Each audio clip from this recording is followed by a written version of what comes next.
Jean-Pierre Roux qui vous parle de Lomé. Jamais il ne m'avait été donné d'assister à une telle conférence de presse. Hier soir, à la nuit tombée à Lomé, au camp militaire où siège en permanence le comité insurrectionnel, M. Grunitzky est venu faire connaître son acceptation de former le gouvernement provisoire du Togo. Après 20 minutes d'entretien, les membres du comité, dont le porte-parole est le lieutenant Congo, ainsi que M. Grunitzky, président pressenti, auprès duquel se trouvait M. Antoine Meachi, ont donné une conférence de presse dans le foyer du camp. Devant une table, les journalistes, noyés dans une masse de quelques 300 soldats attentifs et silencieux, derrière la table, la junte militaire et les deux personnalités politiques auxquelles elle a fait recours, messieurs Grunitzky et Antoine Meachi. Pendant 3 quarts d'heure, nous avons pu librement poser des questions. Tour à tour, le lieutenant Congo puis M. Grunitzky ont répondu à nos questions. M. Grunitzky a d'ailleurs commencé en ces termes. Il faut que vous écoutiez la junte militaire. C'est absolument indispensable pour comprendre les événements récemment passés. Je vais vous les présenter parce qu'ils tiennent à faire une conférence de presse pour clarifier la situation. Merci beaucoup, on vous a convoqué ici ce soir, c'est pour vous donner une idée de la situation actuelle au Togo. Actuellement, le président Grunitzky a accepté de former un gouvernement. Or, nous avons insisté, et M. Grunitzky est d'accord avec nous, que ce gouvernement soit un gouvernement d'union nationale. Il ne faudrait pas qu'on retombe dans les mêmes erreurs. Le comité insurrectionnel intervient-il dans les pourparlers engagés en vue de la composition du gouvernement? Nous vous avons déclaré que nous étions apolitiques et nous maintenons notre position. Nous sommes apolitiques. Est-ce que vous pouvez nous dire, mon lieutenant, si votre organisme, le comité insurrectionnel, est appelé à disparaître prochainement pour laisser la place à ce gouvernement provisoire? Dès que le gouvernement provisoire sera en place, le comité insurrectionnel s'occupera uniquement des affaires militaires. Est-ce que des ministres arrêtés vont être libérés? Le gouvernement provisoire en décidera. Est-ce que vous avez déjà une idée de la date des élections futures? Disons dans un mois ou un mois et demi. Au suffrage universel, des élections libres. Est-ce que d'ores et déjà, dans les conversations que vous avez eues avec le président pressenti, il a été parlé d'un programme gouvernemental, et pouvez-vous nous dire si sur le plan extérieur, une certaine ligne a été dégagée quant à la politique extérieure et notamment africaine du Togo? Actuellement, je peux vous dire une chose. C'est qu'en Afrique, il existe pas mal de groupes. Il existe le groupe de Monrovia, il existe l'UAM, il existe le groupe de Brazzaville, tout ce que vous voudrez. Mais je crois que dans l'ensemble, il y a un groupe qui représente tout de même un succès sur la route, sur le chemin de l'unité africaine. Ce groupe, à mon avis, c'est l'UAM. Et je crois que dans l'ensemble, le Togo essaiera dans la mesure du possible de se rapprocher de ce groupe. Est-ce qu'on peut s'adresser maintenant au président du Conseil pressenti? Il faudra que le comité, parce que quand même, pour nous, un point est capital, puisque la réaction à travers le monde voudrait faire passer le Togo pour un pays d'assassins. Il faudra que ceux qui ont été les artisans de ce coup d'État expliquent devant vous quelles sont les conditions qui ont amené la mort du président Sylvanus Olympio. Moi, je suis hors du coup. On m'a appelé avec insistance pour venir prendre en main les affaires. Je suis venu. Et j'aimerais quand même que tout soit clair devant le monde. Et je demande à nos amis, qui sont les promoteurs du coup d'État, de faire connaître au monde entier les circonstances de la mort de Sylvanus Olympio. Est-ce que vous pouvez répondre à cette question du président pressenti? On nous traite partout d'assassins. Certains même nous traitent de factieux. Je crois que c'est pas vrai. Je vais profiter de l'occasion qui m'est donnée par le président Grunitzky pour vous exposer les faits. D'abord, je tiens à vous dire que l'ex-président Olympio ne s'est pas conduit un homme d'État.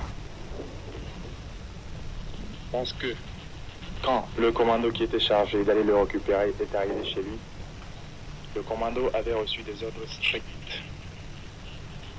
Prendre le président et l'amener. Actuellement, nous avons ici des ministres qui ont été trouvés avec des pistolets sur eux. Or, ces ministres ne se sont pas servis de leurs armes et ne leur est rien arrivé. Quand le chef du commando a frappé à la porte du président Olympio, le président Olympio a répliqué en tirant. Le chef du commando a tiré quelques rafales de pistolets mitrailleurs pour faire comprendre au président qu'ils étaient armés et qu'ils étaient décidés. Le président Olympio a sauté par la fenêtre et il est parti. Il s'est caché dans sa cour. Le matin, on l'a récupéré et on lui a dit d'aller s'habiller pour qu'on l'amène ici au camp. Après s'être habillé, le président Olympio, une fois sur la route, a pris la fuite en direction de l'ambassade d'Amérique. C'est ça qui a provoqué sa mort. Pour vous donc, la mort du président Olympio est une mort accidentelle. C'est une mort accidentelle. Et que pensez-vous des réactions et de l'émotion qu'a suscité à travers le monde, et notamment dans la plupart des pays africains, cette mort? Nous sommes aussi émus à propos de la mort du président Olympio. Mais nous vous répétons que la mort du président Olympio est une mort accidentelle. Si le président Olympio s'était conduit un homme d'État, s'il était resté quand on lui a dit rester, il ne lui serait rien arrivé comme les ministres qui sont en tôle actuellement. Nous savons de bonnes sources, et je pose la question tant aux représentants du comité insurrectionnel que à M. le Président Gruniski, nous savons de bonnes sources que de nombreux États ont envoyé des télégrammes pour faire connaître leur désapprobation des événements dramatiques du début de cette semaine.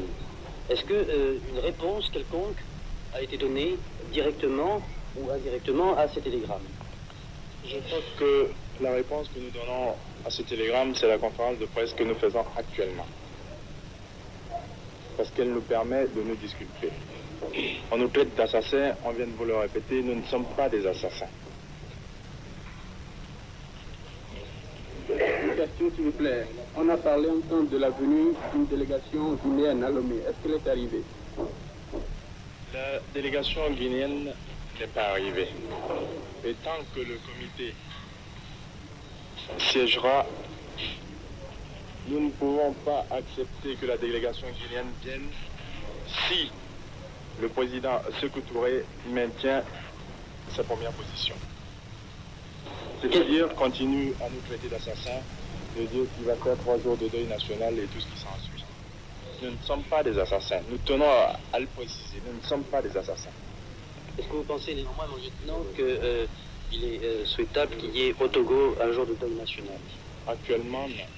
Comment, formellement, allez-vous procéder pour faire connaître à l'opinion togolaise et à l'opinion mondiale la composition de ce gouvernement, la structure de ce gouvernement?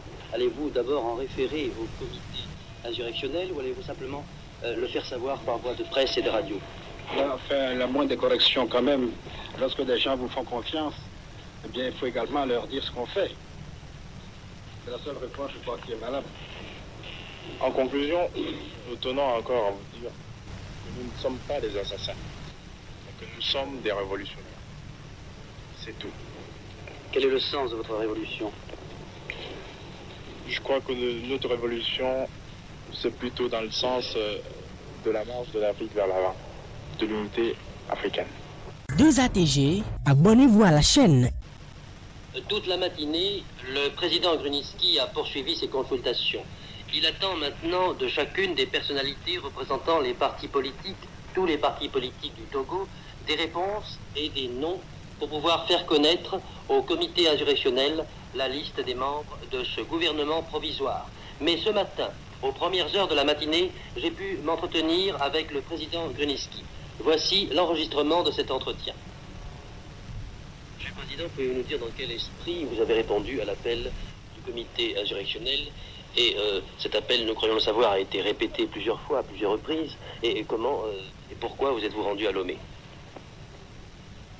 En fait, votre question peut paraître quelque peu embarrassante, puisque on peut dire, a-t-il répondu à l'appel des assassins? Ou pourquoi a-t-il accepté de jouer ce rôle, d'autant plus et que c'est son beau-frère qui a été tué pendant les événements. Quand le comité révolutionnaire m'a demandé de venir, j'ai réfléchi beaucoup à la question. D'abord, je m'étais recusé. Le comité en insistant, j'ai pris la détermination de venir voir et d'apprécier moi-même les fêtes sur place à Lomé. J'ai compris qu'il s'agit d'une véritable révolution, puisque les auteurs de ce putsch sont des apolitiques, je crois, ayant réalisé cette révolution, qu'ils veulent remettre maintenant, ces militaires veulent remettre la vie normale du pays entre les mains des civils. Ils m'ont appelé et le rôle que je dois jouer à côté d'eux à l'heure actuelle ne peut être que le rôle d'un homme d'expérience appelé pour rétablir une situation et jouer également quelque peu le rôle de technicien. Est-ce que vous pouvez me dire justement alors sur ce plan-là où en sont vos négociations et comment allez-vous amorcer cette cohésion, cette unité nationale? Depuis mon arrivée, à longueur de journée, même pendant les nuits, j'ai pris les contacts indispensables. Il faut réaliser l'union nationale du Togo. Sans cela, ce sera le chaos, à mon avis. J'ai donc pris contact avec tous les dirigeants politiques. Quelques-uns que je n'ai pas pu toucher hier, je les toucherai ce matin. Puis j'ai demandé à chacun de ces partis de me donner des noms qui, éventuellement, pourraient figurer sur la liste des ministres. Il faut que vous sachiez à ce sujet que c'est quelque chose absolument de provisoire que nous faisons. Il ne s'agit pas de faire un gouvernement gonflé de personnalités, il s'agit de faire en sorte que la situation puisse être rapidement clarifiée. Vous pensez que le pays retrouvera sa vie normale et que la légalité sera restaurée par la voie d'élections législatives au suffrage universel, comme elles ont été annoncées par le comité révolutionnaire hier? Je crois qu'il faut tout de suite, quand ce gouvernement provisoire sera formé, il faut penser aux élections générales pour rétablir la légalité au Togo.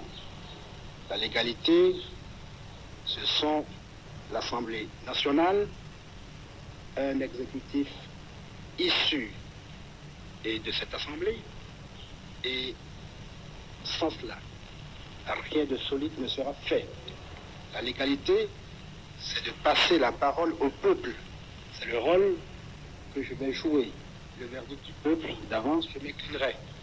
Tout reste calme aujourd'hui à Lomé. Néanmoins, les patrouilles continuent d'être effectuées et les bâtiments administratifs sont toujours gardés par des patrouilles de l'armée togolaise.